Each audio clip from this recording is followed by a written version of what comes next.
Buenas tardes a todos. Es un gusto tenerlos por aquí en este taller que se ha preparado especialmente para periodistas y comunicadores sobre la designación de magistrados de la CC. Eh, Mucho gusto, mi nombre es Mónica Marroquín, formo parte del equipo de Guatemala Visible y les damos la cordial bienvenida a este taller. Eh, es la coyuntura en este momento justo nos enmarca, ¿verdad?, en este tema tan importante y trascendental para el país, como es la designación de estos nuevos magistrados de la Corte de Constitucionalidad.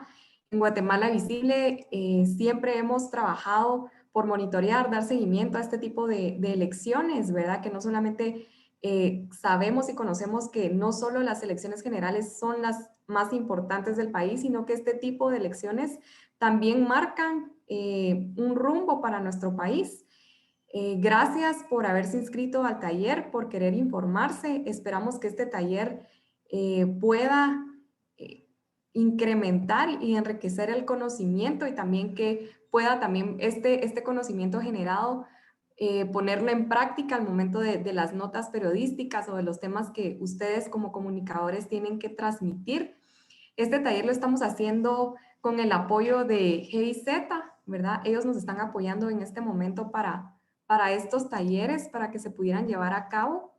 Y es un gusto para mí el poder presentarles al director Andreas Forer, director regional para el fortalecimiento del Estado de Derecho en el Triángulo Norte de Centroamérica, quien nos estará dando unas palabras.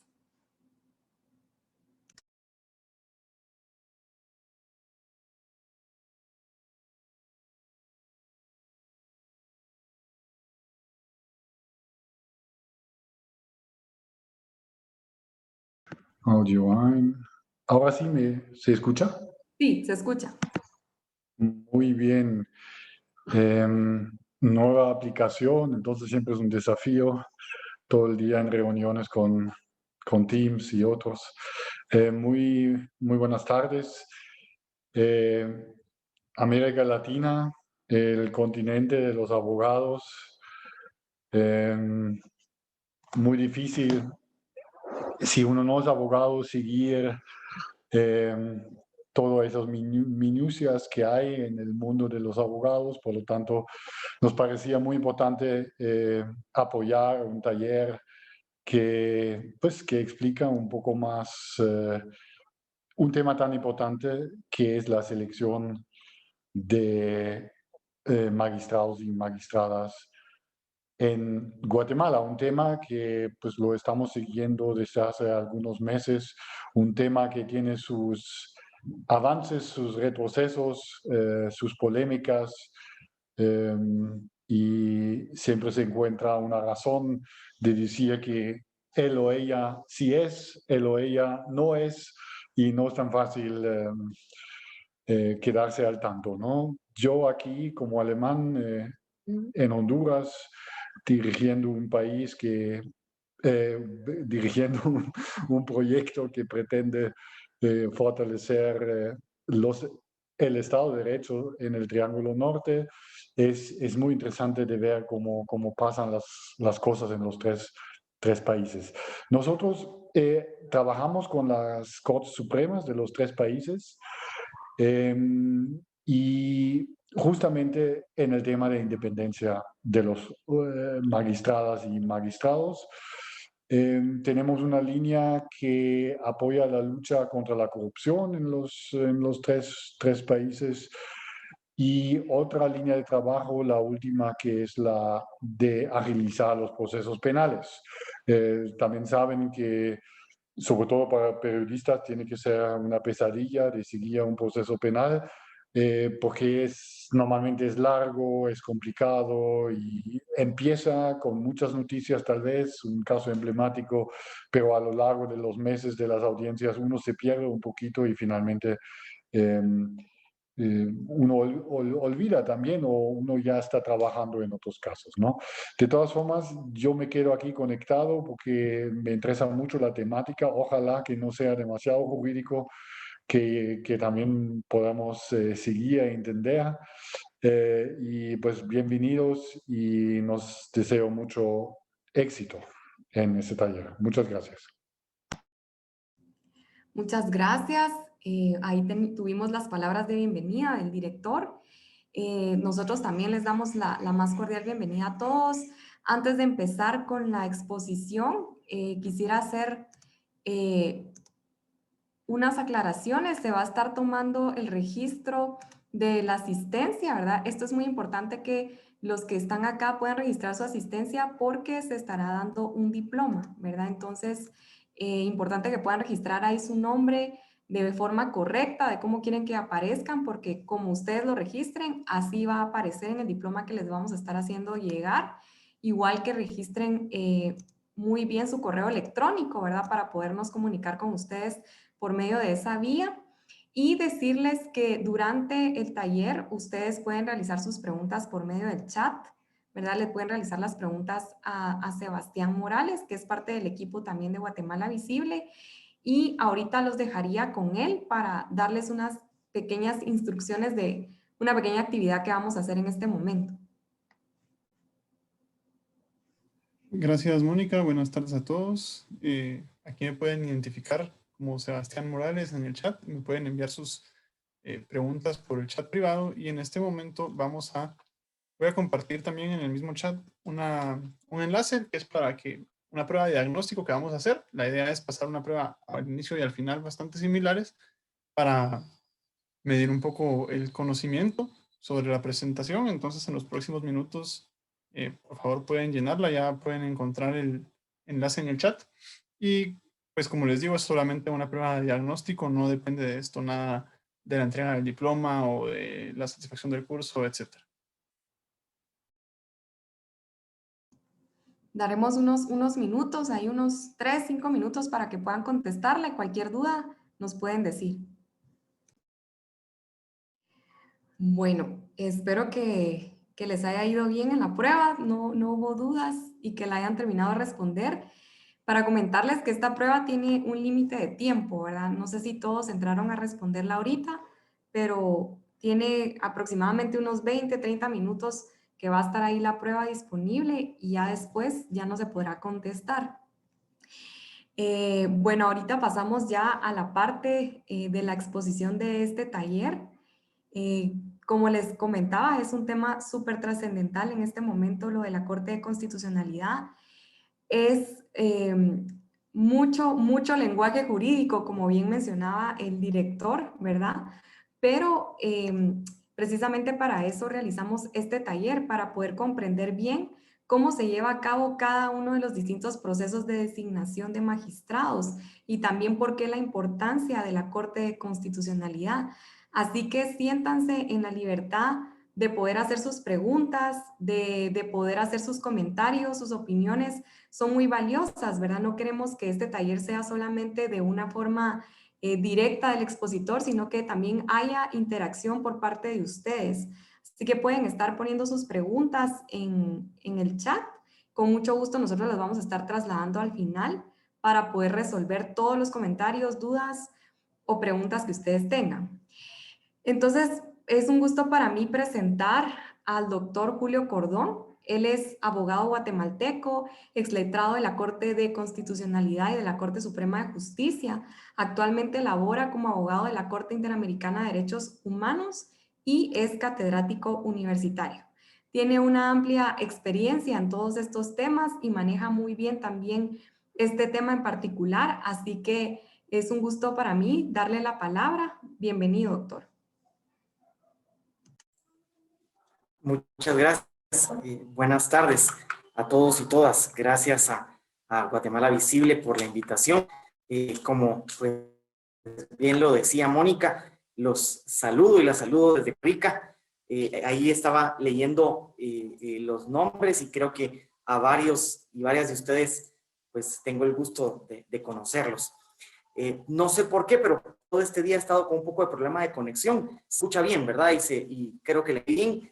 Cualquier cuestión, por favor, me lo hacen ver para efectos de repetir o de ver cómo solucionamos el problema. Por el momento estamos bien.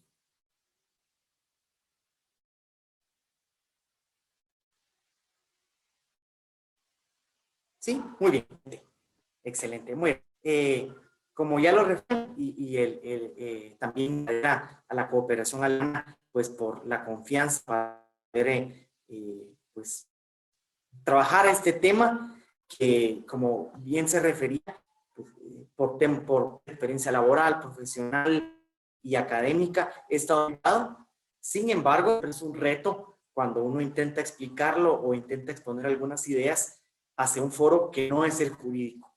Pues obviamente yo he sido catedrático universitario durante algunos años, pero siempre ha sido específicamente jurídico. Y a Guatemala Visible, ya es mi segunda experiencia, me han reto también de dirigirme a foro no jurídico, y pues es un desafío porque creo que cualquier profesión, pero yo hablo por los dos, que es mi mundo, tenemos que ser demasiado técnicos con los términos y dar por sentado que estamos hablando el mismo idioma. Como sea, por favor, si tengo que repetir algún concepto, si tengo que explicar algún concepto, si tengo que traducirlo con otros términos, sin problema, aunque pues intentaré también ser bastante, digamos, no sé si elemental será, pero bastante darme a entender, sobre todo tomando en cuenta que hablamos de un tema de vital importancia para cualquier sociedad y que en Guatemala nos encontramos ya próximos a esta integración de la constitucionalidad, pues hoy las y los periodistas como comunicadores y como muchas veces enlaces, formas de comunicarse y de que la población conozca y forme un criterio, una opinión, pues es bastante importante que ustedes pues también lo aprecien y pues también formen su propio criterio sobre lo que pasa. Es un tema muy actual, creo yo, y sobre todo con lo último que yo lo miro desde lejos, por lo que ustedes informan, que genera, y creo que generando día a día muchas noticias, y de alguna manera desmotiva con mis estudiantes de licenciatura. Realmente estoy dando, de hecho, el curso constitucional, que es la materia juntamente constitucional donde en la hablamos y discutimos del Corte de Constitucionalidad con los estudiantes y creo que es el reflejo fuerte de la sociedad, mucho desánimo, de mucha falta de interés por lo que está sucediendo, pero al final de cuentas creo que y espero que así sea, un trayecto que como sociedad nos tocó atravesar, y que al final de cuentas veamos constitucional conformado con las mejores personas, que colabore y aporte a la consolidación del Estado de Derecho, que es su función esencial. Dicho esto, voy a compartir con ustedes la presentación. Ahí entiendo que ya se verá, y para efectos de la conexión voy a apagar mi cámara solamente para no cargar la conexión ahora. Ahí está, la agrando. Se ve ahí, ¿verdad? Muy bien. Excelente. Bueno, estamos aquí.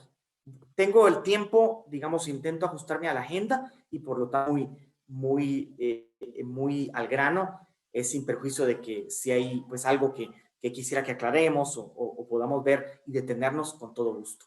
La presentación es de ustedes, ya la tiene Guatemala Visible. Igual al final de la presentación está mi correo electrónico, donde con gusto me la pueden pedir, o si puedo ser de apoyo para traducir algún término jurídico, para alguna noticia o alguna nota, o simplemente para mantenernos ustedes y yo actualizados con los temas de la Corte Constitucional, de la Corte Interamericana, que dicho sea de paso, a manera de publicidad, ya la otra semana sabrán que hay una audiencia pública respecto del caso de Guatemala, porque esto pues no se detiene y todo el tema de justicia va caminando y evolucionando.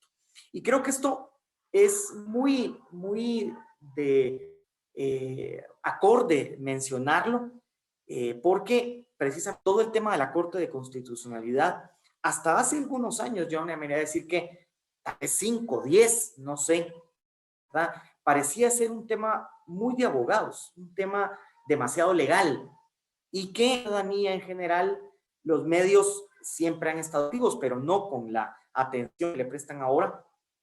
No había tanta atención, no había tanto, y tal vez no había tanta preocupación como ahora vemos respecto del proceso que se avecina o en el que prácticamente ya estamos, de elección de magistrados a la Corte de Constitucionalidad. Obviamente, yo no voy aquí a explicar algo que ustedes ya saben, cuál es la importancia que tiene, pero tal vez voy a hacer un par de ideas, un par de reflexiones muy concretas para fijar, digamos, ese punto de partida de por qué es importante que la sociedad, que los medios de comunicación social le pongan interés y también sirvan, en el caso específico de los medios de comunicación social, de una especie de fiscalizadores también, para que la ciudadanía y la ciudadanía también pueda ejercer esa labor de fiscalización. Sí, en principio, yo ya lo mencionaba en una actividad previa con Guatemala Visible, que el tema de la justicia es tan importante para la sociedad en su conjunto y para las personas individuales, es tan importante que no puede dejarse solo en manos de abogados. Algo que hay que tenerlo en cuenta. Es tan importante, nos afecta tanto para bien o para mal como sociedad, que es un tema que no es solo de abogados y que es totalmente y es meritorio que en cada momento, cada proceso de elección y en cada fase vemos más interés por otros sectores distintos a los abogados, ¿verdad? Y esto es muy bueno porque también es fiscalización, como decía, esa accountability del derecho anglosajón que es tan necesario para lograr pues que el funcionario público se ajuste a las funciones que tiene.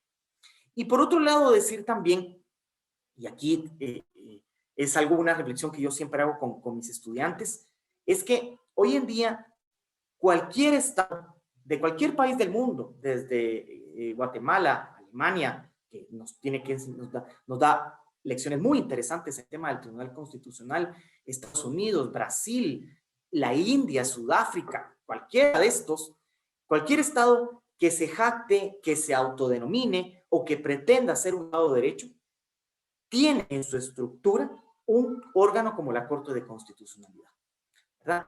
No se llama Corte de Constitucional en todos. Puede ser la Corte Suprema, una Cámara de la Corte Suprema, un Consejo Constitucional como el caso francés, un Tribunal Constitucional como el caso alemán, pero siempre, cualquier Estado que pretenda, que se jacte, que anhele constituirse como un Estado constitucional de derecho, tiene en su estructura político-jurídica un órgano de la Corte.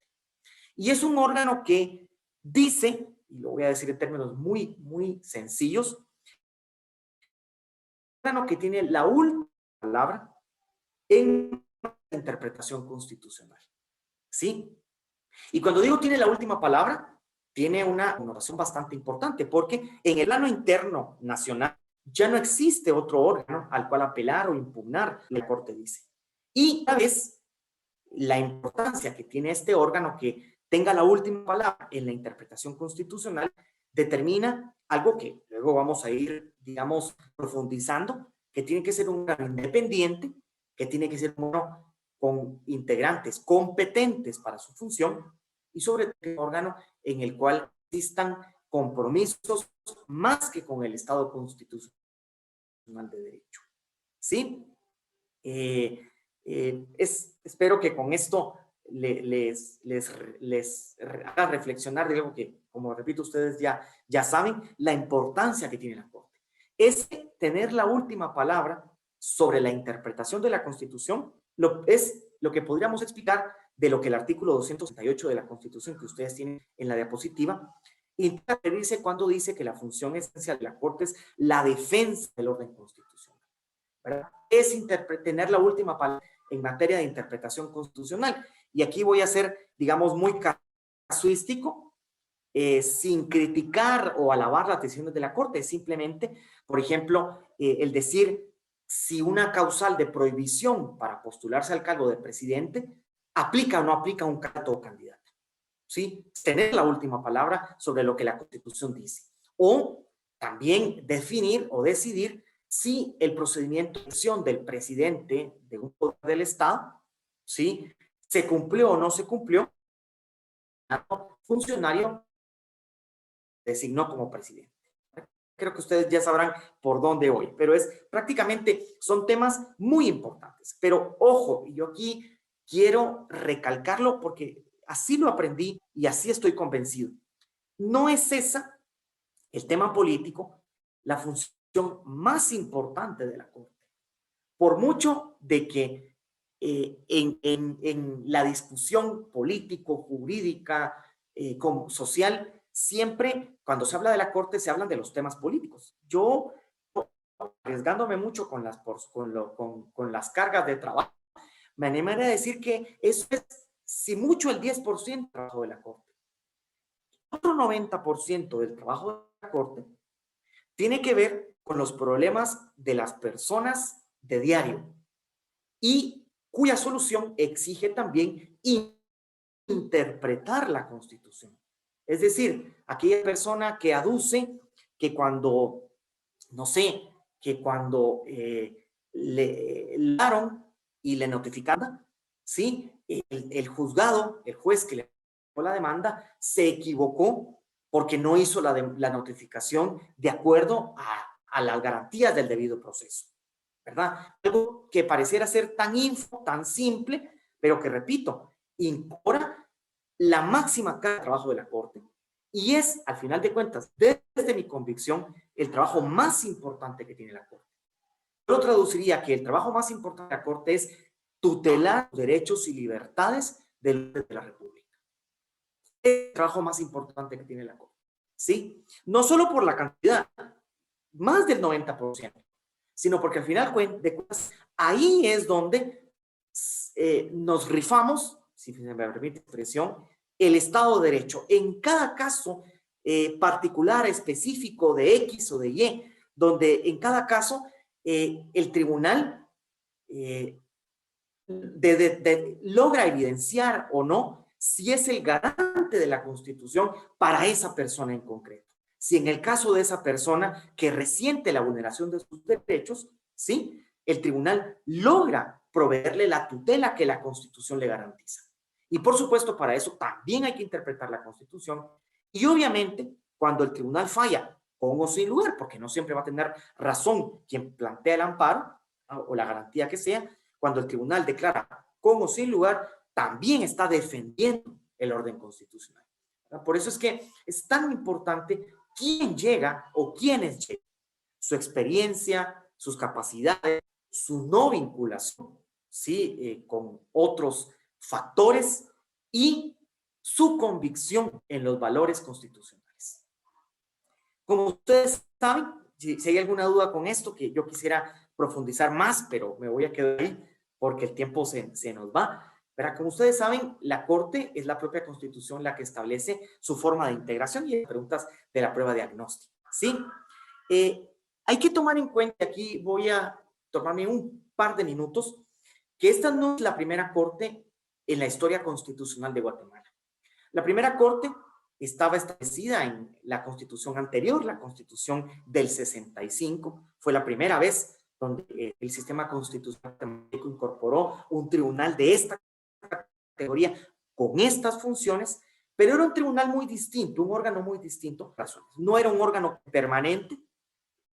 Sus integrantes se reunían cada vez que había un caso que resolver y no era un órgano independiente porque sus integrantes eran los mismos magistrados del organismo judicial, ¿verdad? Un pequeño, digamos, un grupo de magistrados de la Corte Suprema y que se integraban juntamente con magistrados de la Corte de Apelaciones como Corte de Constitucionalidad. Esto también hacía que no fuera un tribunal especializado, porque bien podía ser que fuera un magistrado de la Cámara Penal y un magistrado de una sala laboral, ¿verdad?, los que integraban la Corte, y de su ámbito de confort laboral, penal, civil, que es para lo que habían estudiado, y en ese caso tenían que interpretar la Constitución, ¿verdad? Entonces, era un tribunal no permanente, ¿verdad?, un tribunal no especializado, no independiente, como declara el artículo 268, indica que es un tribunal, un órgano independiente de los demás poderes del Estado. ¿Sí? El constituyente o la asamblea constituyente, aquí hay toda una historia, incluso de un ex magistrado de la Corte, don Maynor Pivedo, que ya falleció, que fue desde el Colegio de Abogados un gran promotor en la Asamblea Nacional Constituyente, de la Asamblea recogiera en la Constitución del 85 una corte distinta a la corte del 65. Y al final de cuentas, la Asamblea regula, incorpora, crea en el 268 y siguientes un órgano muy distinto a la del 65.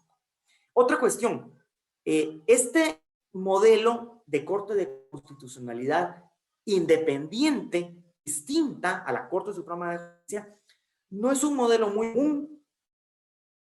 En América somos el único que lo tiene y tampoco lo hay en Norteamérica. Y salvo algunas República Dominicana, Chile, Colombia, Ecuador, Bolivia y Brasil, y ahí Perú y Guatemala, somos los únicos del continente que tenemos un tribunal independiente de los poderes del Estado que controla la constitucionalidad de los actos del Poder Judicial. El resto de Centroamérica, para hacernos una idea, tienen en la Corte Suprema de Justicia una sala, una cámara, que sería, como nosotros lo denominamos, constitucional, que es la que se encarga de fiscalizar el actuar del Congreso, del Ejecutivo, pero también de la propia Corte Suprema, ¿verdad? Y ahí es algo que nuestros constituyentes que había un problema, que había sido la experiencia del 65. Entonces, ellos idean un órgano ajeno incluso al Poder Judicial, al órgano judicial, para que también fiscalice al organismo judicial. Si ustedes se dan cuenta, es una obra de ingeniería constitucional bastante importante, bastante trascendente. Es un esfuerzo de años de evolución jurídico-política alrededor del mundo que vale la pena valorar, sino vale la pena también estar muy atentos en su integración en el proceso de su conformación. Dicho esto, voy a ir un poco a avanzar, llegar a los temas que vamos a ir tratando. La forma de integración ustedes ya la conocen, ¿verdad?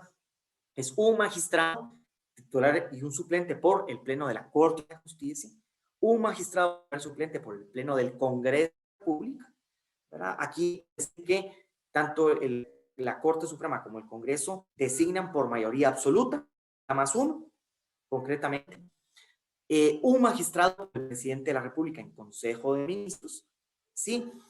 Un magistrado electo por Consejo Superior Universitario de la Universidad de San Carlos de Guatemala, que como ustedes saben, el consejo se conforma por el decano, el representante estudiantil, el representante de catedráticos y el representante de docentes de cada una de las 10 facultades, ¿verdad? Más el rector magnífico. Ahí creo que los estudiantes y los egresados de la Escuela de Ciencias de la Comunicación siempre reprocharán mucho esa escuela y no facultad y por lo tanto no tienen representación directa en el consejo y que incluso podría ser incluso hasta un tema de interpretación constitucional que eventualmente llegue a la Corte, ¿verdad? Porque prácticamente las 10 facultades históricamente creadas son las únicas que tienen representación en el consejo y muchas unidades académicas, yo diría muchas más de 10, incluso los campus en el Intertemas, pues no tienen el campus y no parten del gobierno universitario y de la elección, en este caso, del magistrado de la Corte de Constitucionalidad. Y un magistrado por la Asamblea General del Colegio de Abogados y Notarios de Guatemala, que es la reunión de todos los abogados que estamos colegiados activos en el colegio profesional. Algunas cuestiones, decir, la primera, ¿por qué ideó la Constitución esta forma tan particular de elección?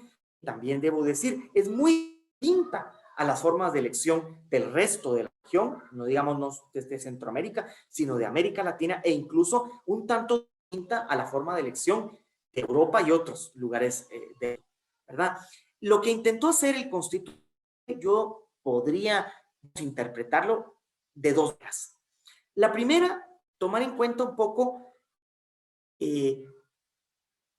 el equilibrio de poderes en la designación de los magistrados. Esta forma de elección en derecho constitucional nosotros la denominamos corporativista. ¿Sí? ¿Por qué? Porque los magistrados no provienen de un sector o de un poder del Estado, sino que precisamente buscando ese equilibrio son distintos los tres poderes, academia, más acción en la decisión, ¿verdad? Por un lado. Por otro lado, también lo que dice el artículo 152, que como ustedes sabrán, ya está también puesto en duda y que requerirá posiblemente interpretación por parte de la Corte, es ese equilibrio de los poderes para que uno no monopolice la elección, sino también el perfil de los futuros magistrados. ¿Verdad? Que preferente, dice el 152, yo lo voy a dejar, si alguien quiere luego que desde mi opinión jurídica propia y particular, yo interprete qué es lo que intenta decir ese preferentemente, con gusto lo hago. Pero el 152 dice, preferentemente que la Corte Suprema elija un juez de carrera. Preferentemente que el Colegio de Abogados elija un juez, un magistrado, perdón, que se haya desempeñado como abogado litigante. Yo los puse en el mismo orden de la diapositiva anterior. Preferentemente que la academia elija un académico, ¿sí? Y aquí hago la acotación. Académico no es solo ser docente.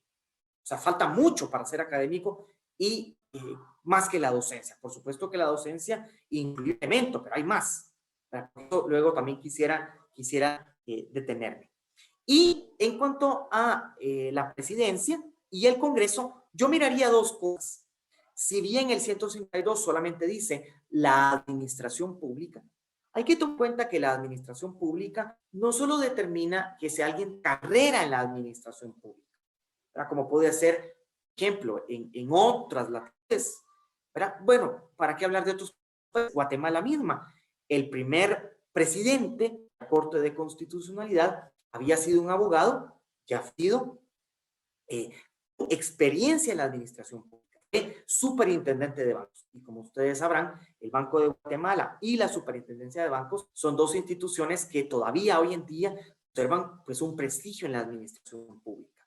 A eso es que se refería el constituyente. Pero yo decía, en la administración pública no solo se refiere, entiendo yo, es mi parte del punto de vista, a alguien con carrera en la administración pública, sino a alguien con experiencia en la administración pública y en la administración de la cosa pública.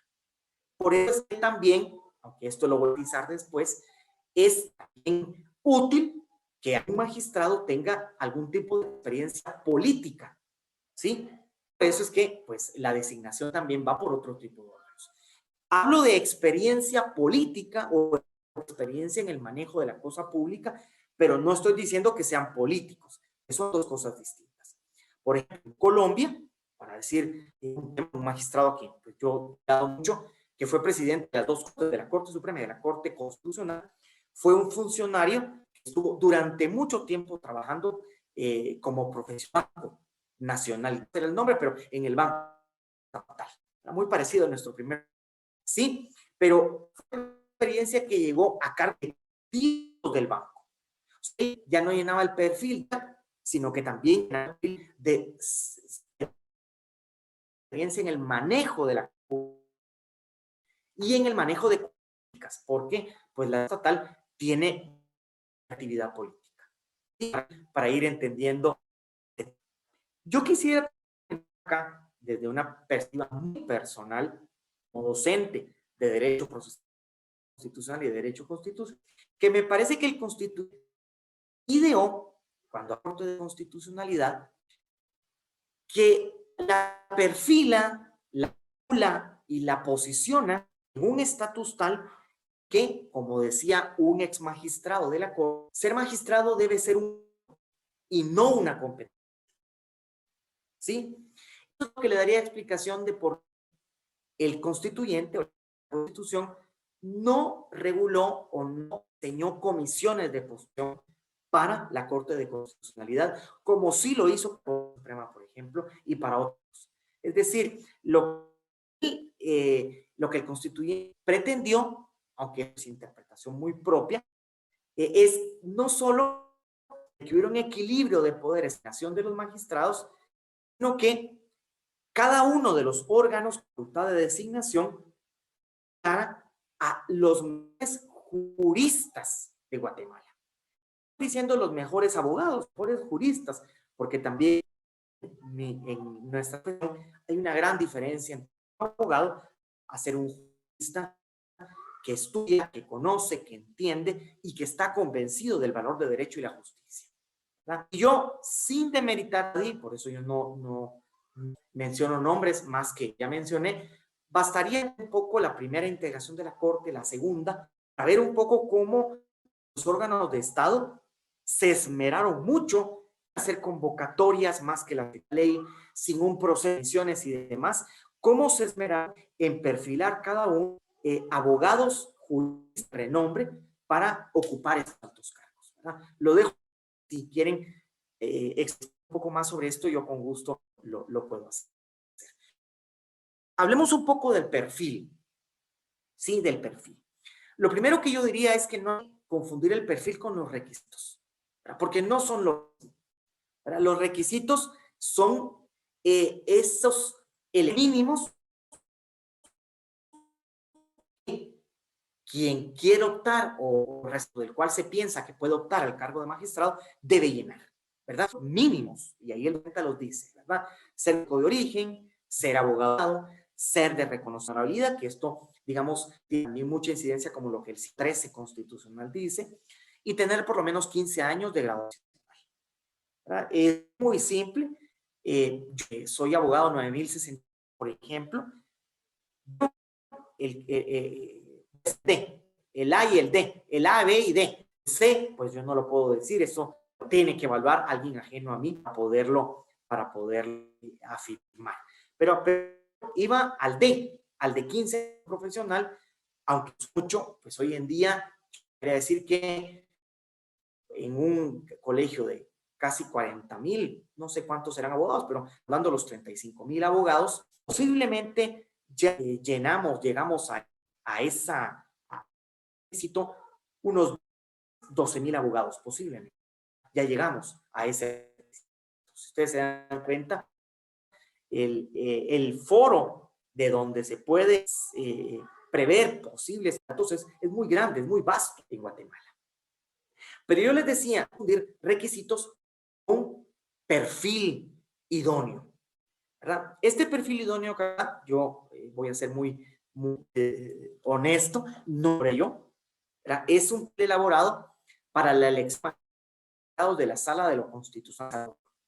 Y dentro de tu deber, porque es bastante ambiciosa. Si ustedes que buscaban era un abogado que tuviera habilidad, conocimiento legal sobresaliente, competencia, compromiso con la institucionalidad, ahí dice de poder, como decir, de la Corte de Constitucionalidad, capacidad de entender las sociales y jurídicas de sus decisiones, compromiso con los derechos humanos, la democracia y el Estado de Derecho, imparcialidad,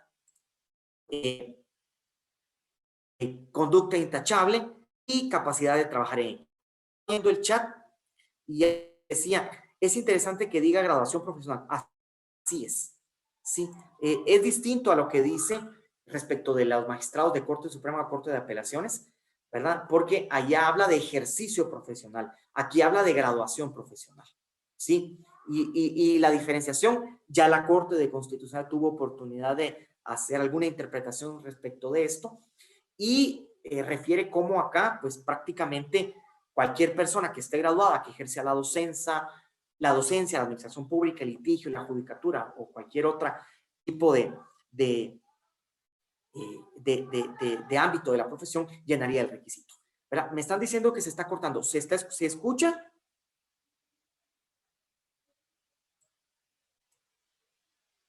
Mónica, ¿se escuchará? Sí se escucha. Sí, se escucha. Sí se escucha. Muchas gracias. Muchas gracias, muchas gracias. Cualquier cuestión me dicen, ¿verdad? Muy bien. La otra razón por la cual me pareció muy interesante este perfil del Salvador es porque me parece que, siendo muy ambicioso, también perfila a un magistrado como alguien superhombre o supermujer.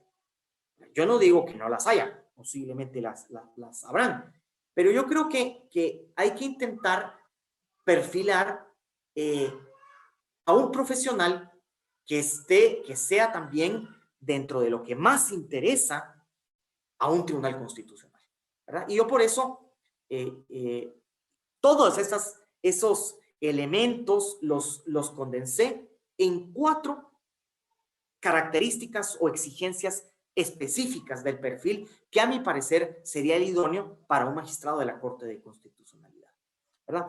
Aquí quiero comentar algo. Primero es que ya los principios básicos relativos a la independencia de la Judicatura de Naciones Unidas, que ustedes los tienen ahí, que buscándolo en Google se pueden bajar fácilmente, o si no me escriben y yo se los remito, que se refiere al ejercicio de la judicatura.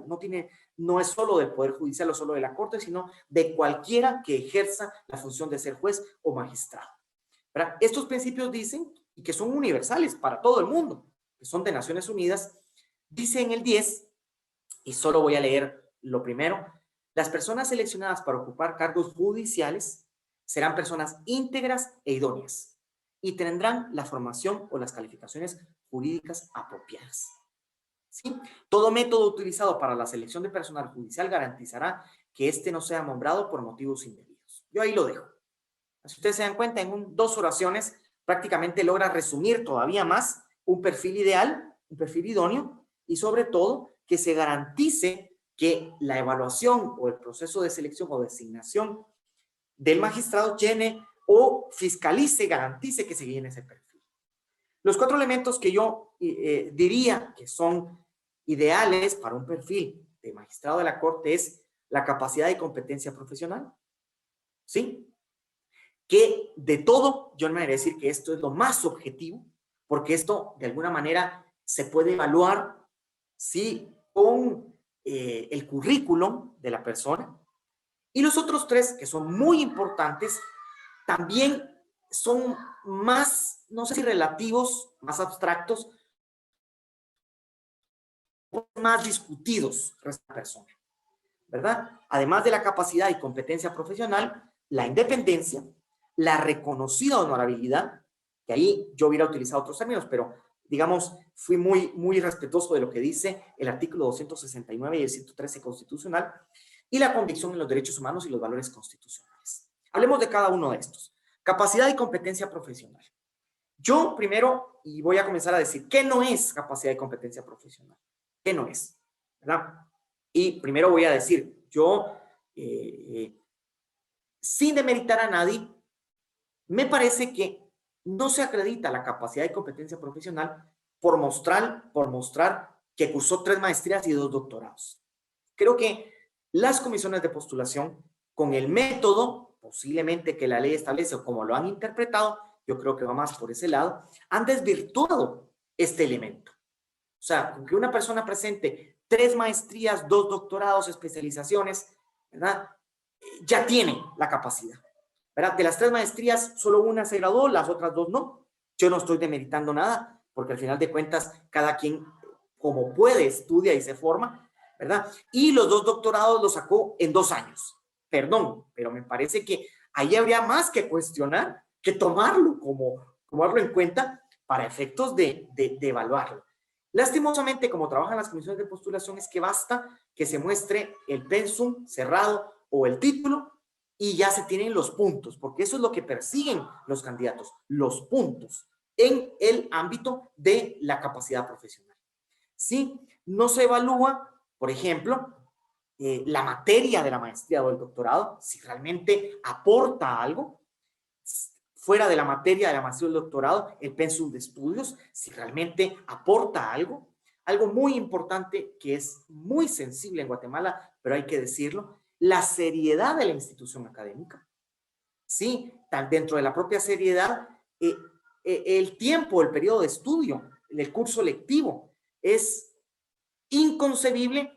Y si ustedes se lo preguntaran a alguien de la UNAM, a alguien de una universidad europea, no digamos de una universidad de Estados Unidos, que alguien pueda sacar un doctorado en 2 años o 2 doctorados en 2 años, estoy seguro que pensarían que es un doctorado que se sacó tal vez, pues, en línea, aunque hoy hay muchas cosas en línea, pero donde no hubo la especialidad y la profundidad que exige un doctorado. Es decir, estos temas hay que ser muy meticulosos en la forma como se evalúan y cómo se toman en cuenta. Entonces, por un lado, eso, lo que yo decía, no es el elemento de competencia y capacidad profesional. ¿Qué es lo que se busca? El conocimiento y formación sólida en el ámbito jurídico. Yo, que soy del área constitucional, preferiría a alguien del área constitucional o derechos humanos.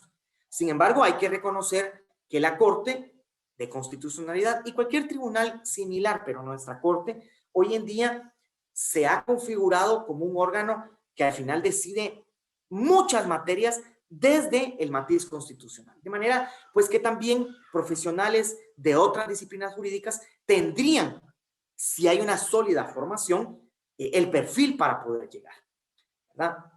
La cuestión aquí es determinar qué elementos tomar en cuenta para poder evaluar ese conocimiento y formación sólida. Están los estudios, por supuesto, pero no solo los estudios, la experiencia profesional. Y aquí también no es una experiencia profesional que determine una formación y capacidad profesional el haber tenido, yo por ejemplo trabajé 12 años en la Corte de Constitucionalidad, 5 en Corte Suprema de Justicia, pero yo entendería que solamente decir 12 años, para nada, acredita que cuente con el conocimiento y formación sólida para ser magistrado de la Corte de Constitucionalidad. El punto está en que había que verificar cuál fue la trayectoria de esta persona durante los 12 años. ¿Hubo ascensos? ¿No los hubo? ¿Hubo sanciones fuera del tema de reconocida honorabilidad? Es decir, ¿cuál fue su desempeño? Si ingresó por un concurso por oposición, ¿cuál fue la labor que realizó? Porque si de los 12 años, sin demeritar, ¿verdad? 10 años no tuvo ninguna relación con el ámbito jurisdiccional de la Corte, yo no sé hasta qué punto esos 10 años, ¿sí?, ameritan evaluarlo en este ámbito, ¿sí? Pero obviamente, cuando hablo de experiencia profesional, nos dirigimos a los distintos ámbitos donde puede haber esa experiencia. El ejercicio en el litigio, la judicatura, la academia, la investigación, pues, pueden haber de distintas formas que aporten a una experiencia profesional sólida en el perfil que se busca. Y algo muy importante de la capacidad y competencia profesional, la evidencia de competencia interpretativa y capacidad argumentativa. A mí me parece que esto es toral, porque lo que va a hacer un magistrado de la Corte de Constitucionalidad es esencialmente interpretar la Constitución y explicar por qué la interpreta así. Explicar qué interpreta y por qué la interpreta así. Si una persona que tiene X cantidad de ejercicio profesional, X cantidad de maestrías y doctorados, incluso de publicaciones, pero no tiene capacidad de interpretar la Constitución, me arriesgo a decir que esa persona no es apta para la Corte de Constitucionalidad. ¿Sí? ¿Cómo evaluar esto? Un poco con la formación que tiene, un tanto también con su trayectoria profesional, pero yo aquí me quedo con algo que el sistema jurídico de Estados Unidos es la joya de la corona en la designación de magistrados y jueces: la entrevista. Una entrevista que se convierte en un debate. Y ahí, pues, durante pandemia, en noviembre, no sé, el año pasado, ustedes tuvieron oportunidad de ver, y si no, en YouTube están los debates o las entrevistas, las audiencias donde la nominada para magistrada de la Corte Suprema, Amy Coney Barrett, estuvo durante una semana explicando su visión jurídica, explicando su visión de la Constitución, explicando algunos fallos emblemáticos que tenía y explicando qué haría ante determinados problemas constitucionales que se le puedan presentar. Yo creo que eso termina de despejar cualquier duda. Y a mí me encantaría que Guatemala llevara a cabo ese tipo de pruebas o de fases del proceso de designación, porque demuestra muchas cosas en la capacidad de la persona. Ya más o menos adelante, ¿cómo evaluar esa capacidad y competencia? ¿Verdad? Su formación académica, voy a ir por el segundo punto, pero importante, instituciones serias y grado de especialización, ¿verdad? Yo no soy quien para demeritar universidades, pero por ejemplo, si tenemos una universidad que solo da cursos en línea, pero que no tiene carrera de licenciatura, no tiene una sede física, a mí me daría mucha duda la seriedad académica de la institución. La capacidad de los docentes. Si se trata de docentes que tienen menos experiencia académica y profesional del estudiante, a mí me daría mucha duda, ¿verdad? Y algo tan sencillo como les decía, el pensum de estudio, el programa de estudio y el tiempo del programa de estudio, ¿verdad? Otros países, Guatemala no lo tiene, pero por ejemplo Brasil, yo por estudios conocí varios brasileños, y ellos, para poder homologar un título de maestría o de doctorado en Brasil, el Ministerio de Educación les exige como un mínimo de tiempo de curso lectivo, es decir, una maestría de 1 año, no pueden homologarla. Exige 2 como mínimo de clases presenciales, ¿sí? Para maestría, más un trabajo de tesis que tenga un mínimo de extensión. Hoy en día existen incluso maestrías que no tienen tesis. Yo no digo que sean buenas o malas, pero eso determinaría en buena medida si hay seriedad o no en el programa académico, ¿verdad? Tal vez mi visión académica de la universidad es muy antigua, sin embargo, creo yo que son parámetros que se pueden ir evaluando. La calidad de los trabajos previos, esto es muy importante, ¿verdad? Si fue juez, ¿qué casos tuvo? ¿Cuáles fueron las sentencias que para él, incluso dejarlo escoger, cuáles son las sentencias que en su criterio son las más emblemáticas de su carrera judicial? Sí, fue litigante. ¿Qué casos litigó? Yo siempre recuerdo, y ustedes lo pueden ver, que la fallecida Ruth Bader Ginsburg, ¿verdad? Con una visión jurídica muy propia y una ideología muy propia de ella. Sin embargo, cuando ella estaba en su audiencia pública ante el Senado de los Estados Unidos, ella, en su exposición inicial, fue enumerando los litigios que en materia de derechos de las mujeres llevó, ¿sí? Y ella refería con mucho orgullo cuáles habían sido sus casos, cuáles habían sido sus tropiezos y cuáles habían sido las sentencias que había logrado con su litigio. Yo creo que eso es muy importante. Pueden tener 50 años de litigio, pero realmente, ¿qué casos ha llevado? Estoy siendo un poco coloquial, pero, ¿verdad? Me he dedicado al notariado.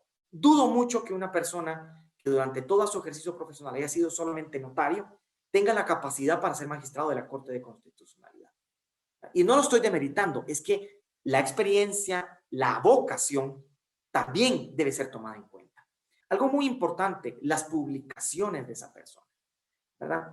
No quiere decir que para ser magistrado sea necesario haber publicado libros o artículos, porque eso también se ha desvirtuado con las comisiones de postulación.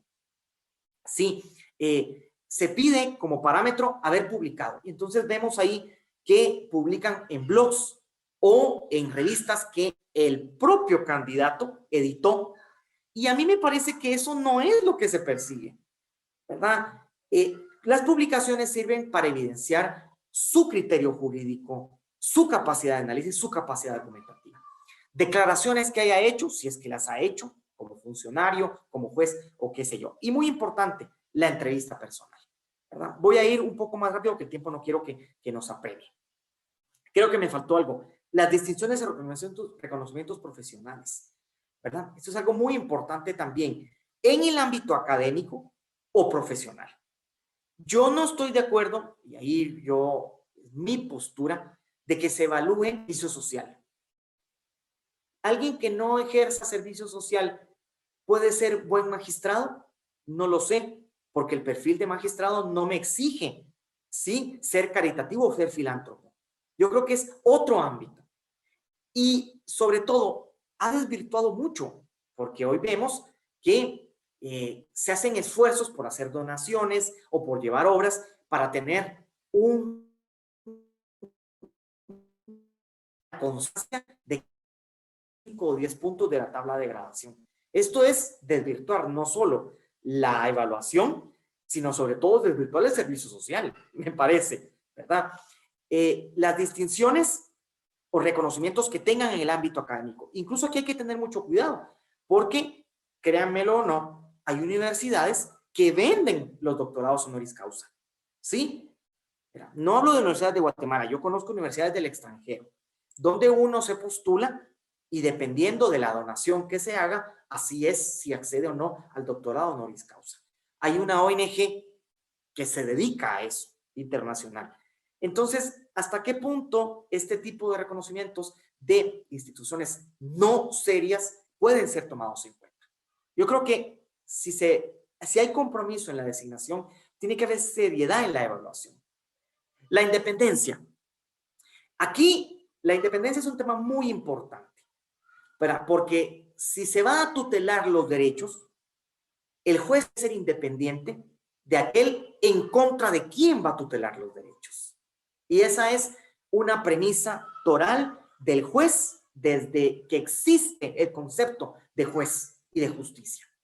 ¿Sí? Si el juez tiene compromisos, debe favores o le es complaciente con alguna de las partes, no puede juzgar el caso concreto. No es independiente, no es imparcial. ¿Sí? Y en el caso del juez constitucional, si tiene que interpretar la Constitución para garantizar el equilibrio de poderes, es que lógica no funciona. ¿Sí? ¿Cómo evaluar la independencia? Muy difícil. Pero yo diría que se puede evaluar la independencia por exclusión. ¿En qué sentido? No es independiente aquel que tiene nexos comprobados, por ejemplo, con los órganos de poder, ¿verdad? Y esto no hay que satanizarlo, ¿verdad? Pues alguien tiene carrera política, también es necesaria, ¿verdad? En un estado, en una sociedad, pero esa persona, por lo menos en ese momento, entiendo yo, no llena el perfil idóneo para ser magistrado de la Corte de Constitucionalidad. ¿Sí? Y repito, la lógica esencial de la independencia. Por un lado, ¿sí? El que no deba favores, el que no tenga compromisos con las partes respecto de las cuales tiene que juzgar. Y en el caso del juez constitucional, muy puntual, si tiene que defender la Constitución, y defender la Constitución significa garantizar el equilibrio de poderes y tutelar los derechos y libertades fundamentales, no tiene que ser dependiente de esos poderes que va a equilibrar, ¿sí? Ni debe ser dependiente de aquel frente a quien va a tutelar los derechos y libertades. Y esto es un tema que, como les digo, ahora, ¿cómo evaluar si alguien tiene nexos o no? Tema complejo, tema muy complejo. La hoja de vida es muy importante, la experiencia laboral que haya tenido, ¿verdad? Yo no quiero dar ejemplos que puedan parecer con nombre y apellido, pero, por ejemplo, voy a poner un ejemplo extranjero de un cargo que ni siquiera es de la Corte de Constitucionalidad. La actual fiscal general española, que es una fiscal de carrera, de hecho yo tuve el gusto de ser que fuera mi docente, ella, del actual gobierno español, fue ministra de Justicia. O sea, fue ministra, fue miembro del gabinete. Y de un momento a otro, el gobierno la nombra como fiscal general. ¿Sí? Uno de los partidos políticos, el partido de la oposición, impugnó esa designación. La impugnó ante el Tribunal Constitucional, que por cierto entiendo que todavía no ha resuelto. Y su argumento toral fue, el fiscal, el Ministerio Público, tiene que ser independiente como un juez. Porque si no es independiente, ¿sí? Y depende de aquellos a los que va a investigar, los objetivos de la Constitución y los fines de la justicia no se logran. ¿Sí? Y yo veo muy razonable el argumento.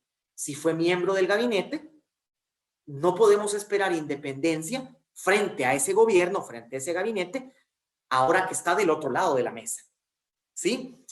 Y esto no demerita su capacidad profesional, no me demerita su trayectoria, pero ese no es el momento para que ella asuma ese cargo. Repito, el Tribunal Español no ha resuelto, vamos a ver qué resuelve, porque aquí está el problema de siempre y las tácticas de los abogados, ¿verdad? No hay impedimento legal para que un miembro del gabinete asuma como fiscal general, pero sí hay un mandato de independencia. La pregunta que se le hace al Tribunal Español es, ¿ese mandato de independencia abarca prohibir que un miembro del gabinete sea designado fiscal? Yo creo que lo mismo sucedería para el tema de magistrados de la Corte de Constitucionalidad. ¿Verdad? Como son ejemplos demasiado casuísticos, no quiero ser digamos, concreto ahí, ¿verdad? Yo lo dejo más a su interpretación. La reconocida honorabilidad. Si la independencia es difícil y subjetiva, la reconocida honorabilidad lo es más. ¿Sí? Lo es más. La Corte de Constitucionalidad ha hecho intentos de interpretar.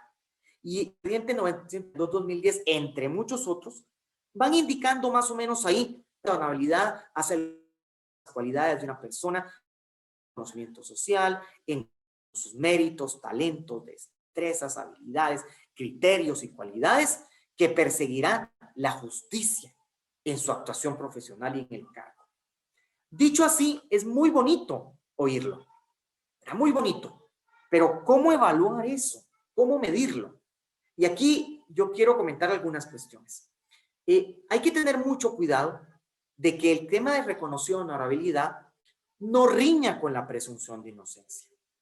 Porque, y esto yo no lo digo, incluso ustedes pueden ver la jurisprudencia de la Corte Interamericana de Derechos Humanos, los invito a que lean un caso muy reciente, el caso Petro Urrego versus Colombia, donde la Corte dice que solo una sentencia condenatoria firme puede limitar los derechos políticos.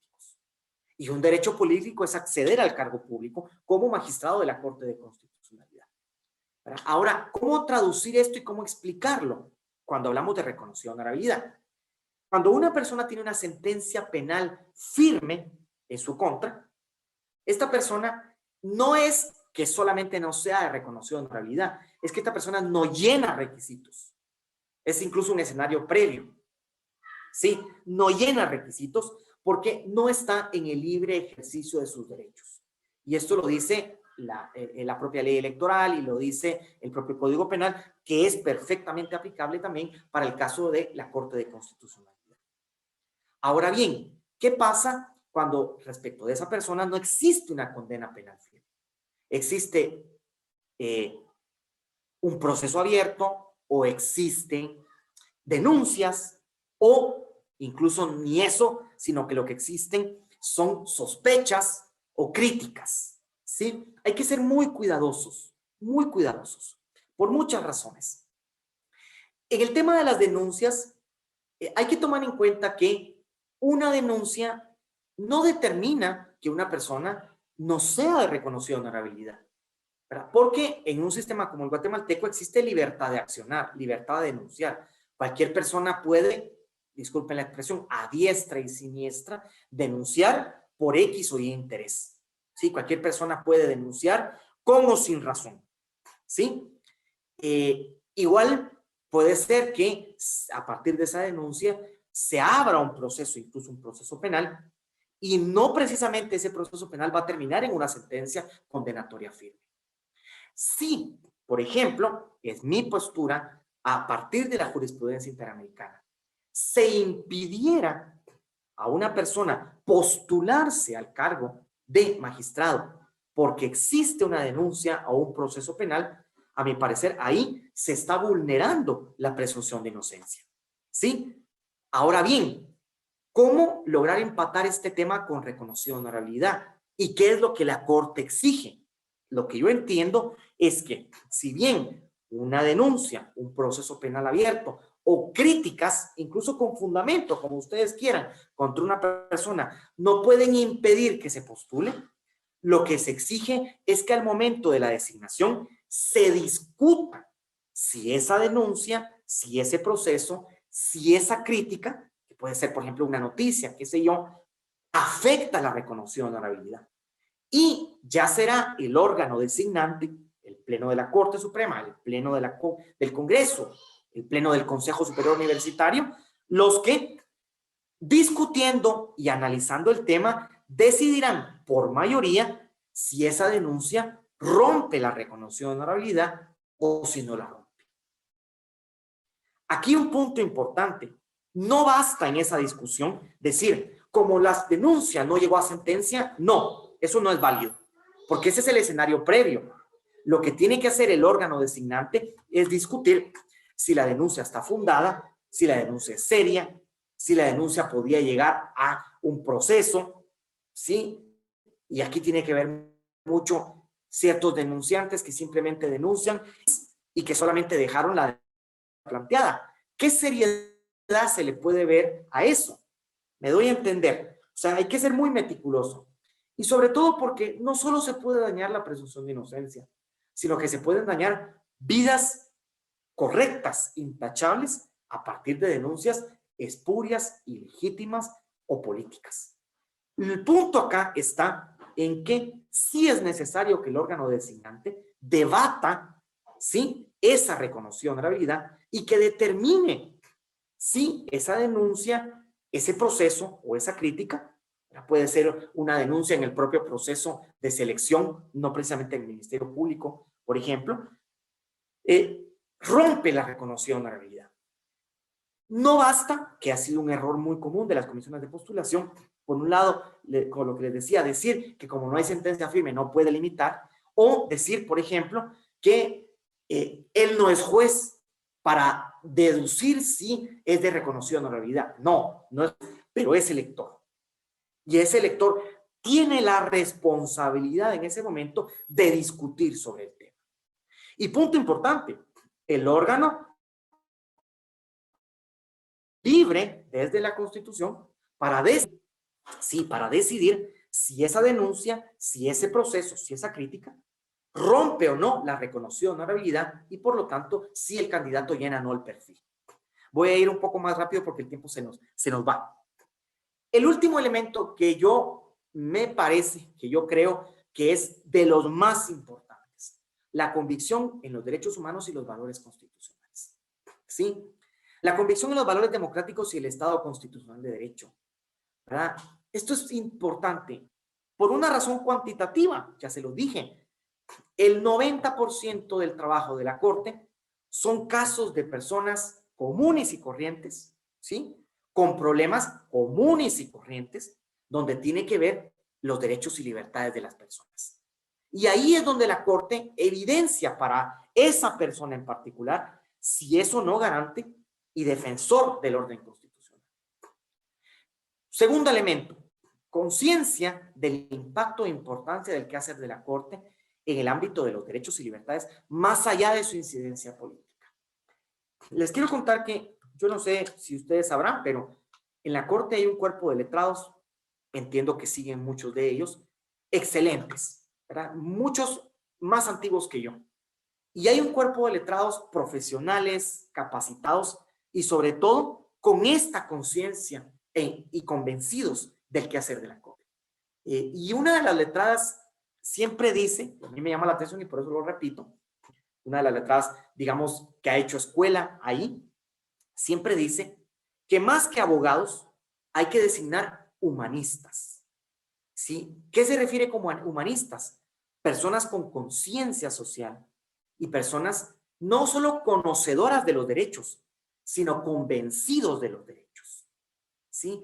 La Corte, más que incidencia política, tiene incidencia democrática, incidencia en los derechos y en los derechos de la persona individual. Y aquí, a manera un poco de catarsis, a mí me duele y lamento mucho que la Corte esté en este dilema y donde estemos debatiendo como sociedad temas tan triviales, tan innecesarios, y que no veamos lo que están haciendo otros estados, debatiendo sobre los derechos como tal, ¿verdad? Por ejemplo, en Brasil, debatiendo, por ejemplo, si la inmunidad parlamentaria impide investigaciones sobre violencia contra la mujer o contra niños y adolescentes. O sea, un tema muy importante, me parece, más que lo que estamos viendo. La jurisprudencia constitucional, mi parecer, está un tanto estancada en el tema de los derechos en Guatemala, cuando esa debería ser la principal función de la Corte, avanzar, evolucionar en los derechos. Y muy importante, esa convicción de los valores constitucionales, que el magistrado tenga visión de Estado y tenga visión de la importancia del equilibrio, control y límites al poder. Y lo voy a decir, pero más importante, que tenga conciencia de la importancia de limitar su propio poder. Algo que los americanos llaman self-restraint, autorrestricción.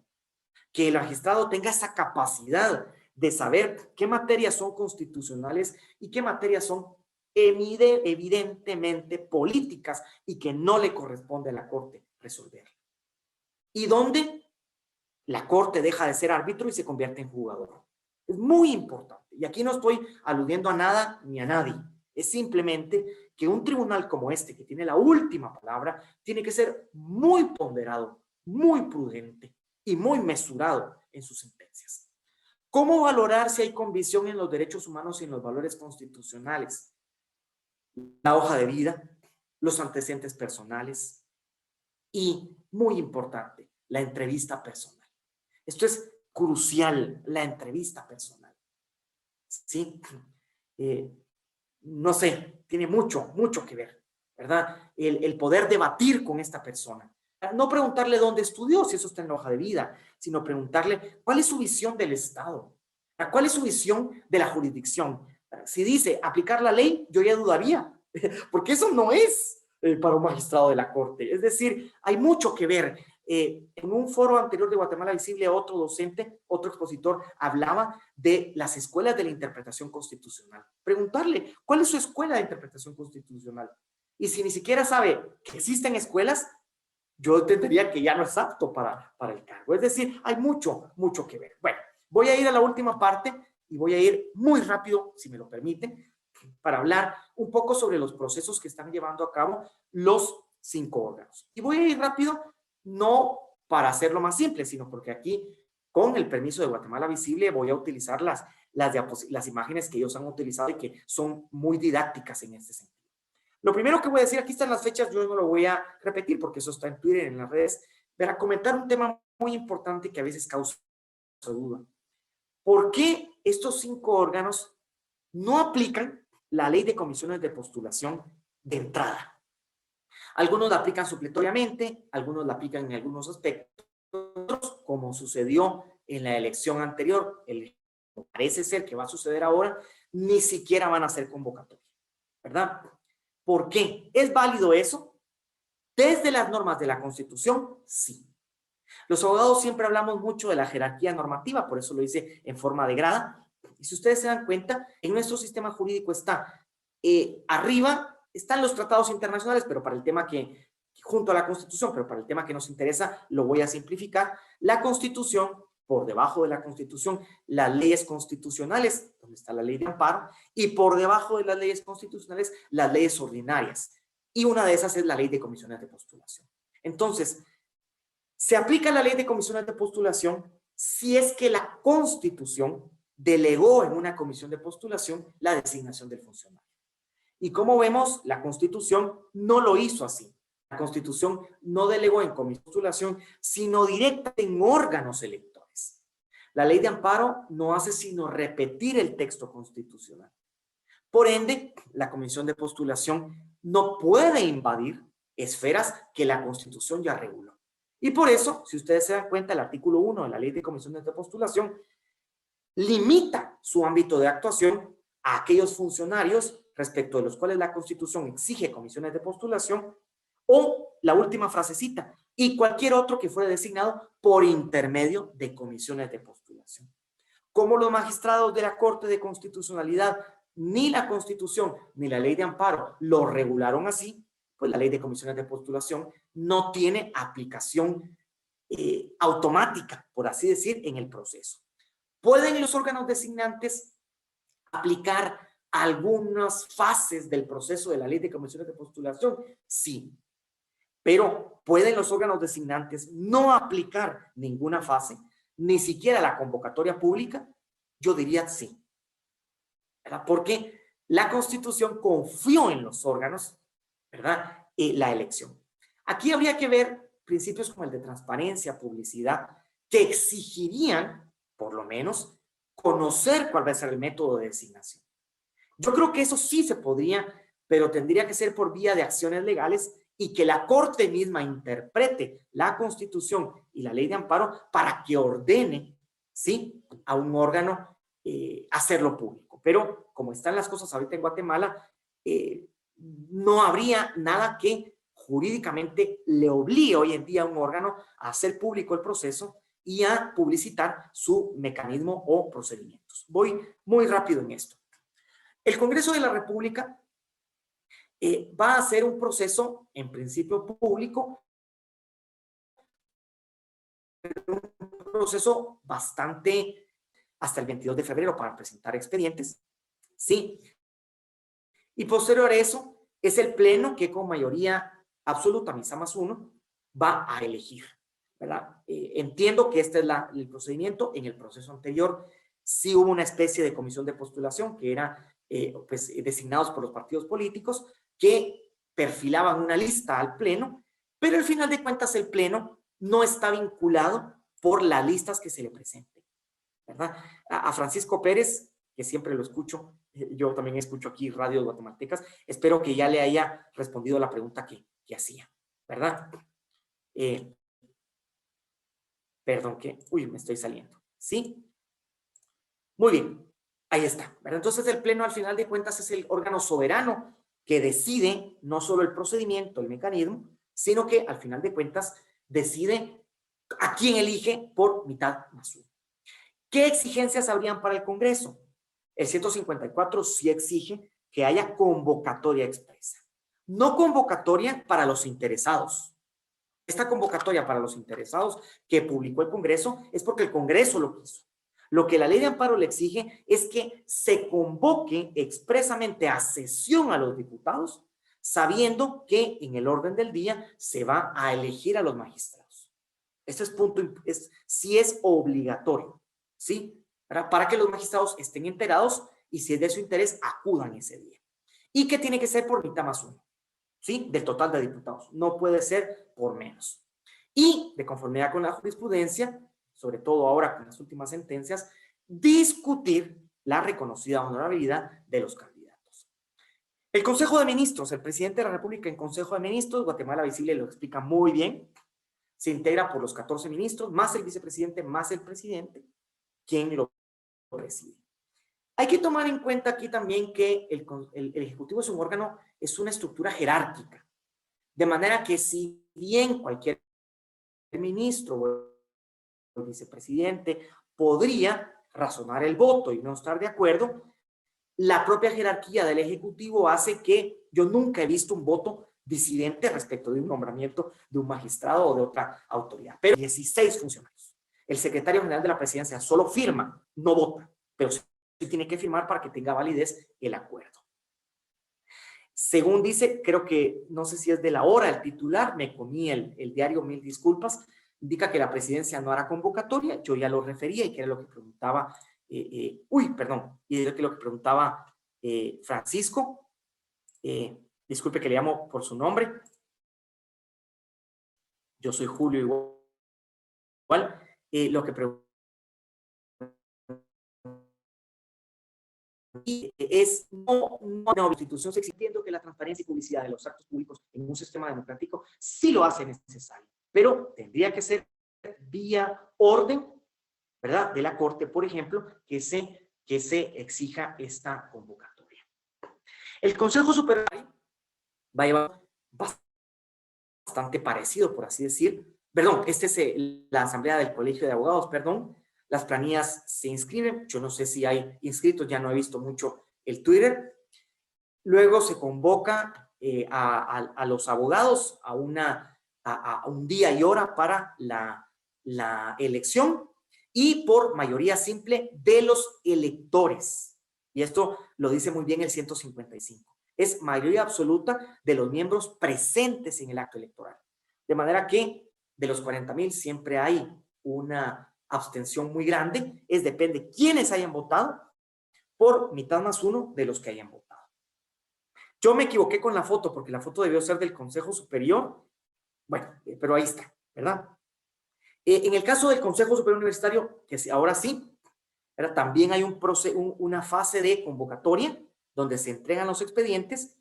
Ellos van a hacer una especie de previa comisión de postulación o preselección, donde de los 41 miembros hay una comisión de 28 y si obtiene 15 votos de estos 28, ya se pasa al consejo, al pleno del consejo, y por mitad más 1, 22 sería, ya se elige al magistrado titular y suplente. Algo que tiene en común la elección del colegio y del Consejo Superior Universitario es que son las únicas que la Constitución o la Ley de Amparo prevé que son impugnables, ¿verdad? Porque no son los 3 poderes del Estado y porque hay vías administrativas internas, apelaciones y demás que permiten la impugnación. ¿Sí? Por último, la Corte Suprema de Justicia, pues también va a ser un procedimiento, se postulan y luego en sesión, que tiene que ser convocada expresamente para el efecto, 154 de la Ley de Amparo lo exige, por mayoría, 7 magistrados eligen a los magistrados titular y suplente con la exigencia de también discutir esa reconocida honorabilidad. Para ir terminando, esa impugnación, repito, yo entiendo que la Ley de Amparo no la previó para la Corte Suprema, para el presidente y para el Congreso de la República, porque son los 3 poderes del Estado. Es decir, son la máxima autoridad del Estado y por ende, ¿ante quién se va a impugnar? Obviamente podrían plantearse amparos, pero ahí la Corte de Constitucionalidad tiene que ser muy ponderada, muy meticulosa de analizar solo aquello que es controlable por vía de amparo. Por ejemplo, que el candidato no llene requisitos de los que dice el 200, dado expresamente a sesión del Pleno del Congreso. Solo cosas así se podrían analizar y examinar. El colegio y el Consejo Superior Universitario se admiten impugnaciones por vía de lo que sus leyes internas prevén y eventualmente también esto podría llegar a amparo ante pues, los tribunales de amparo y en apelación ante la Corte de Constitucionalidad. Me pasé un poco del tiempo. Yo les dejo mi correo electrónico, jucordoncr@gmail.com, en lo que les pueda servir y quedo abierto si existe alguna pregunta, alguna cuestión que podamos aquí compartir. Y les decía, la presentación de ustedes ha sido un verdadero gusto y espero que en lo posible haber logrado darme a entender, sobre todo con un gremio al que admiro tanto como es el de los medios de comunicación. Muchas gracias. Muchas gracias, Julio, por esa presentación. De verdad que importantísimo, tantos detalles, ¿verdad?, que hay en este proceso. Muy clave el conocerlos y gracias por compartirnos de todo ese conocimiento que usted maneja tan bien. Antes de pasar a las preguntas, quisiera que Sebastián pudiera compartir ahí el link para hacer la evaluación posterior, ¿verdad? Decirles que tienen las mismas preguntas, solo es para tener como una métrica del aprendizaje en este taller. Y ahí Sebastián va a estar compartiendo el link. Y también, si tienen alguna pregunta, algún comentario, lo pueden hacer. Nosotros aquí ya tenemos algunas, ¿verdad? Para poderle hacer a Julio. Solo vamos a dar un par de minutos para que la puedan responder, por favor. Vamos a pasar a las preguntas. Yo consulto si alguien de ustedes quiere hacer una pregunta así directo o pasamos a las preguntas que tenemos por escrito. Qué tímidos están hoy los periodistas.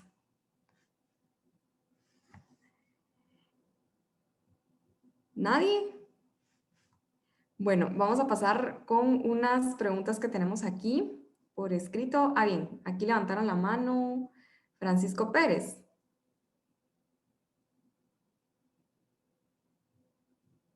Si quieres, pues, con mucho gusto puedes hacer tu pregunta.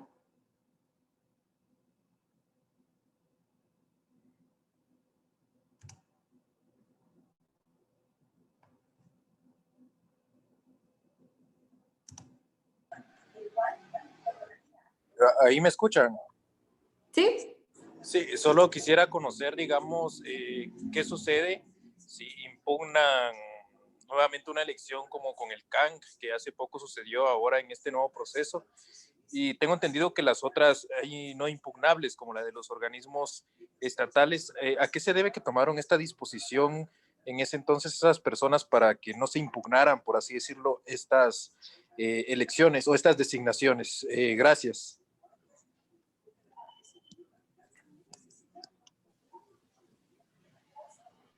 Muy bien. Respondo de una vez, Mónica. Sí, sí vamos puede responder. avanzando. Ajá. Muy sí. bien. Muy bien, sí. Gracias por la pregunta. Pues yo entiendo, primero, por una cuestión un poco práctica, ¿ante quién sería impugnable? Como no sea ante ellos mismos. Es decir, no hay un órgano superior a los 3 organismos del Estado ante quien pueda impugnarse su decisión. Y también hay un tema de orden político constitucional. Es que se trata de los 3 organismos del Estado, es decir, son la cabeza del Estado. Y como cabeza del Estado, se entiende que sus decisiones son al más alto nivel del Estado, valga la redundancia, y por ende, pues serán consensuadas, razonables y sobre todo convenientes a los intereses del país. Yo les decía que sí puede caber amparo, pero con las limitaciones que tiene el amparo, para que el amparo únicamente podría revisar si, por ejemplo, se llenaron los requisitos establecidos en la ley, ¿verdad? O si por ejemplo, al Congreso y a la Corte Suprema, a las que exige convocatoria expresa, en el procedimiento se convocó expresamente. ¿Verdad? Pero de ahí es dado de que no son de Estado y que en su propia ley orgánica tienen mecanismos de impugnación. Al final de cuentas, en el caso del Consejo Superior Universitario, será el propio Consejo, porque es el órgano de gobierno de la Universidad de San Carlos de Guatemala. En el caso del colegio, pues ya habrán otras vías como lo hemos visto. Pero yo más o menos por ahí diría que es la razón, una razón más práctica, no habría quien lo conocería. Estado con los presidentes, poderes del Estado, no sería razonable hacer impugnable su decisión. Espero darme a entender. Gracias, Julio. Aquí voy a leer un par de preguntas para que puedan ser respondidas como por bloque. Aquí preguntan, ¿cómo ve que la Corte Suprema de Justicia haya eliminado el requisito de no estar afiliado a un partido político para el proceso de la CC? También preguntan, ¿qué se puede esperar de este proceso en el que el presidente y el Congreso no han dado detalles sobre cómo elegirán los perfiles? Y voy a hacer una última, ¿cómo ha cambiado el proceso de elección comparado con los primeros procesos hasta la fecha?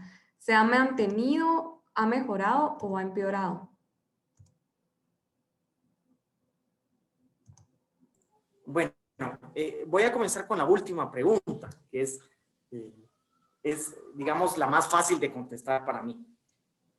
Miren, si ustedes me preguntaran si el perfil de los anteriores procesos, voy a hablar de la primera y segunda magistratura, y no quiero pasar de ahí, de la primera y segunda magistratura. Si ustedes me preguntaran si el perfil de aquellos se adecuaba más al perfil requerido para magistrado de la Corte, yo diría que sí. Es decir, al final los electos me parece que en buena medida se ajustaban un poco. Sí, porque y podría mencionar bastantes nombres, pero no lo voy a hacer. Pero cuando uno mira la trayectoria de vida de quienes integraron la Corte, si ustedes vean los magistrados, personas incluso con reconocimiento internacional, no solo como juristas, sino como defensores del Estado de Derecho. O sea, estamos hablando de verdaderos estadistas hasta ese nivel, lo puedo decir. Incluso exconstituyentes que durante las discusiones de la Asamblea Nacional Constituyente destacaron por su visión de Estado y con una trayectoria, algunos sí, con una trayectoria política evidente, pero también una trayectoria política muy neutral, por así decir. ¿Sí? Ahora, esta misma pregunta, si me preguntan, si platicáramos, si el proceso ha mejorado, yo diría que sí. Miren lo paradójico. ¿Verdad? Una cosa es elegir el perfil y la cosa es el procedimiento del mecanismo. Porque con sinceridad, aquellos procesos, con excepción del Colegio de Abogados, porque siempre tiene que haber convocatoria con nombres de candidatos, si no la gente no sabe ni por quién va a votar, pero en aquellos prácticamente eran procesos secretos a lo interno, ¿verdad? Por ejemplo, yo les puedo decir, que es donde yo un poco más conozco, la Corte Suprema simplemente convocaba, aplicando el 154, pero los nombres surgían en la sesión del Pleno. Un magistrado proponía, no había proceso de recepción de expedientes. No, es decir, en la misma sesión un magistrado proponía, otro magistrado proponía. Hay una anécdota de que propusieron dos y que nunca lograron llegar a la unanimidad. Esa Corte Suprema quería unanimidad, quería que los magistrados nombrados, hablando de una Corte Suprema hace más de 20 años, ¿verdad? Quería que el magistrado titular y suplente designados no fueran por mayoría, sino que ellos querían evidenciar su compromiso de Estado. Y como estos dos primeros designados no lograron tener mayoría, tuvo que plantearse un tercero en discordia. Y este tercero llegó a ser magistrado y que, a mi parecer, ha sido de los mejores magistrados que ha tenido la Corte, que es don Luis Felipe Sanz Juárez, ¿verdad? Con una visión constitucional, académica, litigante de toda la vida, pero con una visión de Estado que realmente es de aplaudir, ¿verdad? No es muy conocido, no lo sé, pero yo lo conozco por su libro, porque después de este magistrado escribió algún libro sobre la inconstitucionalidad. Lo conozco como docente, tuve el gusto que me diera clases, y lo conozco por sus sentencias, ¿verdad? Sobre las otras preguntas, ya no mucho recuerdo, pero decir, por ejemplo, en el tema de la independencia, yo repito, ¿verdad? La independencia es que en ese momento no existan vínculos o nexos que puedan hacer dudar de que el candidato no va a ser independiente. Y ahí lo dejo a su interpretación, ¿verdad? En ese momento, ¿verdad? Hemos tenido, y yo me voy a animar a decirlo, un excelente magistrado con el expresidente Maldonado, de verdad, con una visión de la Constitución muy propia, si me lo permiten, muy conservadora, pero con una visión de una interpretación constitucional abierta a los derechos. Los que tuvimos la oportunidad, yo nunca fui parte del equipo de trabajo de él, pero sí tuve oportunidad de escuchar su estrado de los que tomaba el expediente, y en los casos más complicados para un letrado, era él el que hacía la sentencia, ¿verdad? No, yo no estoy aquí para halagarlo, solo para decir el caso de él, que fue un político con una trayectoria política innegable, que fue candidato a cargos políticos previamente, pero que en el momento en que él llega a la Corte, me parece que no tenía vínculos que hicieran dudar de su independencia, creo yo. Tal vez no todos podrán estar de acuerdo. Sí, yo lo dejo ahí, ¿verdad? Esa independencia hay que medirla muy bien de quién ejerce el poder, que va a controlar la Corte, y quién quiere llegar a la Corte. Ahí lo dejaría. Yo no me recuerdo de la otra pregunta. Creo que era la segunda. Sí, ahorita le digo.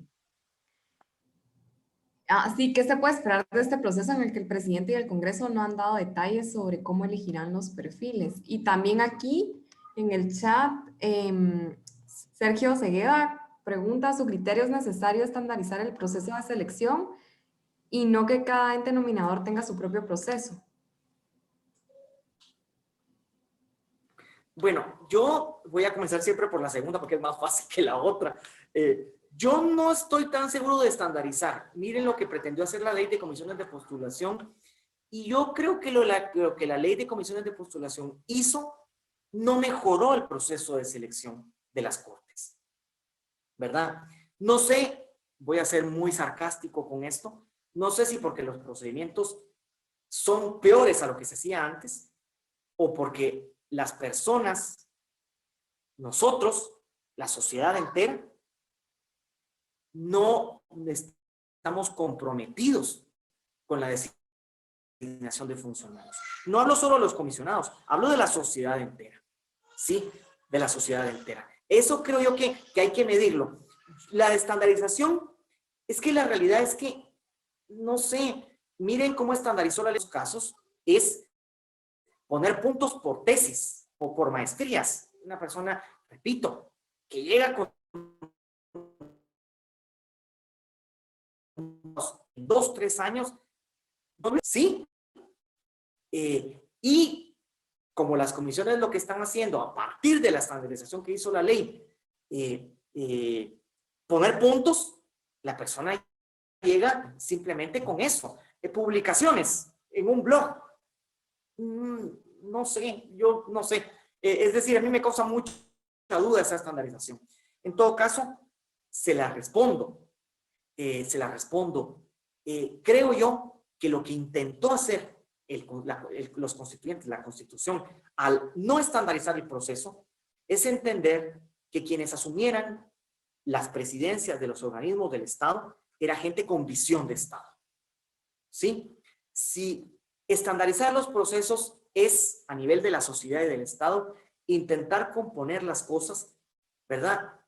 Desde el sótano, no sé, y cuando tal vez el problema está en la gotera, es decir, intentar componer problemas que no van a solucionar nada y que simplemente tal vez van a generar otro tipo de problemas. Aquí es necesario una reestructuración del sistema político, pero no me meto más a ese tema porque es mucho, ¿verdad? Y con relación a qué esperar, no lo sé, no lo sé. Yo quisiera esperar un proceso razonable, consciente, un proceso donde se evalúe lo mejor, no solo para la Corte, lo mejor para Guatemala, ¿verdad? Ahí hay otra pregunta de Verónica Tónica. Sí, perdón. Aquí preguntan Verónica Torres. Sí. Ahí está. ¿El actual proceso de selección permite el acceso igualitario, por ejemplo, de mujeres, personas LGTBI con discapacidad? ¿Qué debería hacerse en caso de que haya obstáculos que no permitan su acceso a la magistratura?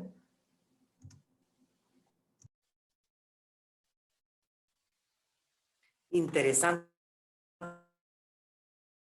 lo que activa o discriminación positiva, que es como se le conoce, hacer accesible esto. La Corte, hasta la actual magistratura, había sido una Corte muy machista, si me permiten decirlo, ¿verdad? Nunca había pasado de una magistrada, ¿verdad?, en la Corte. Hoy en día hay 2 magistradas titulares y 3 suplentes. Bueno, al inicio habían 3 suplentes, ahora hay 2, ¿verdad? Por los cambios que han habido. Que garantice la paridad, por ejemplo, no habría forma alguna de garantizar ese acceso, ¿verdad? Toca un tema que para mí es toral. Yo estoy convencido de las cuotas de participación, pero si todavía no tenemos cuotas a nivel del sistema político electoral, ¿sí? No se ha logrado reformar la ley electoral en esa materia. Y, dicho sea de paso, somos el único país de Iberoamérica que no tiene cuotas por razón de género, y en nuestro caso también cuotas por razón de origen étnico. Somos el único país que no las tiene. Si no se ha logrado ahí, imagínense ustedes para cargos que no son de elección popular, ¿verdad? Yo creo que sí sería necesario y urgente, pero esto requiere, si está como el proceso, tenemos ciertas dudas, ciertos problemas, una reforma de este calibre tendría que ser en la Constitución, y creo que sería de acción, no de accionar, sino de hacer un esfuerzo como sociedad de lograrlo. Muy bien. Aquí hay una pregunta sobre el tema de la honorabilidad que se discute tanto, ¿verdad? Dice cómo se puede manejar algo como la reconocida honorabilidad con casos como el de Comisiones Paralelas 2020, que no compromete un delito o sentencia firme, pero desgasta la confianza con la sociedad. Es que ese es el punto que yo les mencionaba. Si no hay una sentencia firme, hay que tener mucho cuidado. Y vean que yo no estoy diciendo que ese tipo de procesos o denuncias no puedan tener incidencia. Yo no estoy diciendo eso. Lo que yo estoy diciendo es que ese tipo de procesos, en tanto no haya sentencia condenatoria firme, no pueden limitar la postulación. Si se limita la postulación, voy a decirlo un poco con la experiencia que tengo del sistema interamericano, Guatemala está cometiendo una violación a derechos humanos que eventualmente puede llegar al sistema interamericano. ¿Cómo lograr que incidan los electores? El órgano designante tiene que debatir, pero realmente debatir, si esa denuncia, si ese proceso deniega o niega la reconocida honorabilidad. Yo creo que esa es la única vía, ¿verdad? No podría, y ahí yo no les podría decir nunca, es que si la Constitución lo dijera, una reforma constitucional en ese sentido sería una frontal violación a los derechos humanos. Ahora bien, debe incidir, es que es algo que no puede ser más que el órgano designante el que lo discuta y el que lo decida. Ya cuando el órgano designante indica, este señor tiene una hoja de vida impresionante, pero hay una tacha que en este momento nos hace dudar y por eso no lo elegimos, ahí no hay violación de derechos. Ahí no hay violación de derechos, porque no le están impidiendo postularse. Lo que están decidiendo es que en ejercicio de la facultad que la Constitución les da, que él no es el perfil para el cargo que se pretende llenar. Espero haberme dado a entender. Es un tema muy complejo. Bueno, y aquí, como para ir cerrando, ¿verdad? El tema de las preguntas, no sé si alguien más tiene alguna otra, la puede hacer. Digamos en el tema, en lo que sucedió con lo de la Corte Suprema de Justicia, en la elección de Cortes que se retrasó, ¿será que puede darse un caso similar con el tema de la Corte de Constitucionalidad? Y si se Perdón, da, Mónica. Yo ya no le escuché. Perdone, Mónica, no le no escuché. tenga pena, no tenga pena. Usted me cuenta si ahorita me está escuchando. Sí, Sí, sí le escucho. sí, ok. Respecto al tema que sucedió con las Cortes, de Corte Suprema de Justicia y Corte de Apelaciones, en el que ya lleva más de un año el retraso y que se rompió prácticamente el tiempo constitucional que está establecido, ¿será que esto puede darse también? ¿Se puede prever así un escenario en la Corte de Constitucionalidad? Y si fuera así, ¿cómo debería ser tomado? ¿Qué deberíamos hacer? Miren, empezar a decir lo siguiente. Yo y, y, y estaría muy esperanzado a que no suceda. A que no suceda.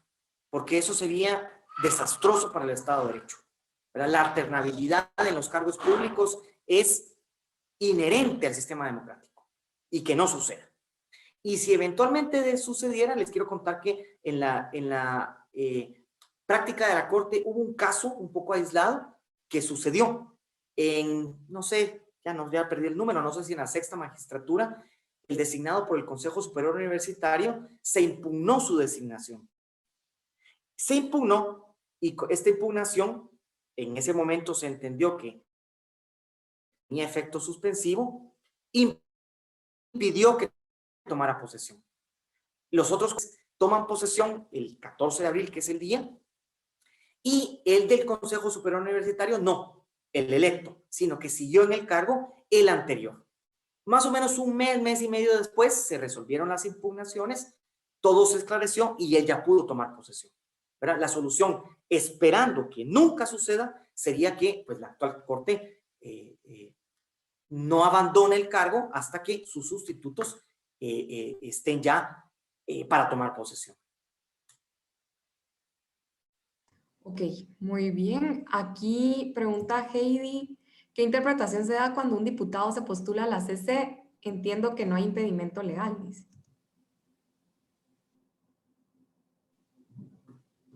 No, sí, impedimento legal no hay, impedimento legal no hay. ¿Ah? Pero por lo que les decía, no hay que confundir el perfil idóneo con los requisitos mínimos.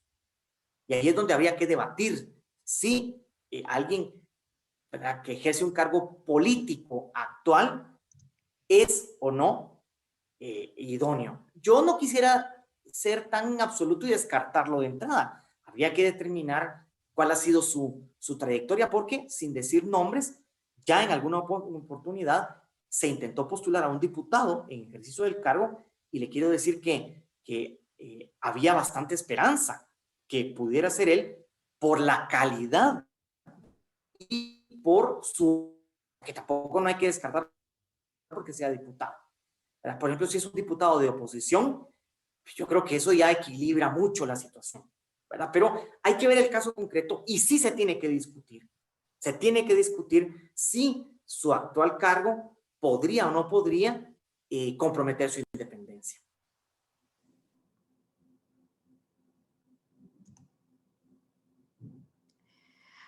Ahí, Julio, también están preguntando en el chat.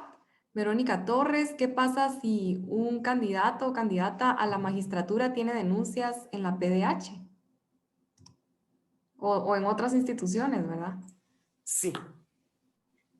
Tiene que ver también con reconocida honorabilidad. ¿verdad?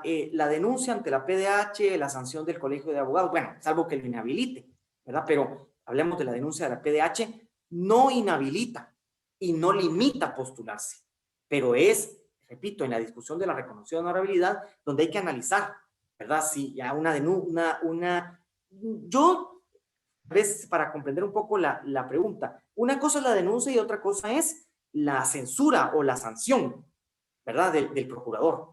El procurador no sanciona, pero sí declara la violación del derecho, ¿verdad? Si solo hay denuncia, depende de la seriedad, quién la planteó, el fundamento. Hay algunas que es evidente. Vivimos en un país de denunciantes, lastimosamente, un país donde mucha gente, no sé por qué, lo voy a denunciar ante la PDH, ante el MP, ante la DIACO, qué sé yo. La denuncia parece que es una suerte de amenaza efectiva para lograr lo que uno quiere. Entonces hay que tener mucho cuidado con esto. Una sola denuncia, habría que ver si es fundamento o no, y tendría que debatirse y analizarse en reconocida honorabilidad, que es distinto a una sanción o una declaración de violación de un derecho por parte del procurador.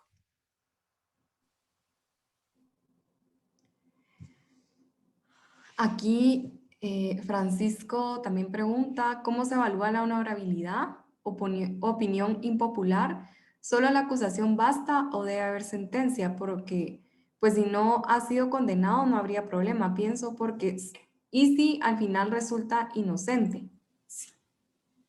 Sí, muy bien. ¿Se me escucha, Mónica, que tengo un poco de problema con la conexión?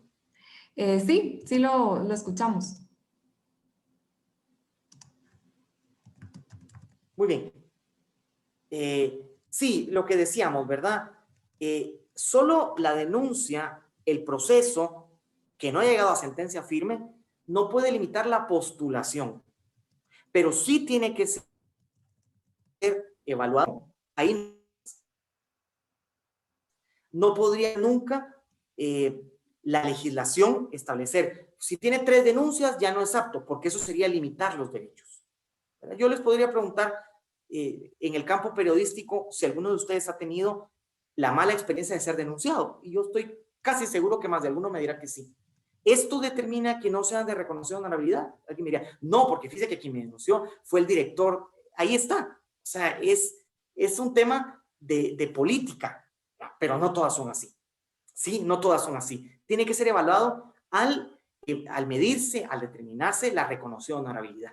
Y eso sí, el órgano designante es soberano en determinar si esa denuncia, si puede o no puede negar la reconocida honorabilidad. Preguntan si hay edad tope para postularse. Sí, no hay. ¿Verdad? Al contrario de la Corte Suprema de Justicia, para la Corte de Constitucional no hay edad y tampoco no hay edad de jubilación obligatoria. Y el mismo compañero pregunta cuántas veces se puede reelegir, indefinidas. Tampoco hay ninguna limitación en ese sentido.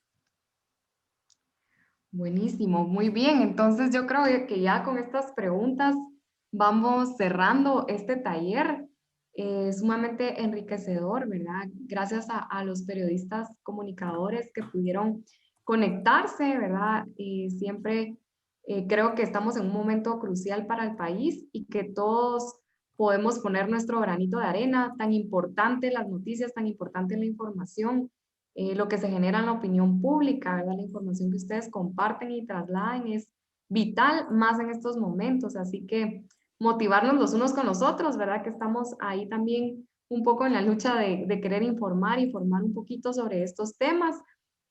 Guatemala Visible les deja siempre las puertas abiertas por si necesitan alguna información. Creo que varios conocen ya ahí, aparte del equipo, a Feo, a Cristóbal. Con mucho gusto nosotros podemos compartir. Igual, pues nosotros también hemos acudido a ustedes en muchas ocasiones. Así que qué gusto tenerlos por aquí. Antes de que se termine de dar por cerrado este taller, quisiéramos tomar una foto, pedirles que pudieran poner sus cámaras. Fede nos va a dirigir aquí con una foto de grupo y que no sean tímidos, que puedan poner sus cámaras, por favor. Gracias, Sergio. Gracias, Fede. Y Muchas gracias. agradecerle a Julio Cordón por la exposición y por todo lo que nos estuvo respondiendo, por el tiempo compartido. Muchas gracias, Julio.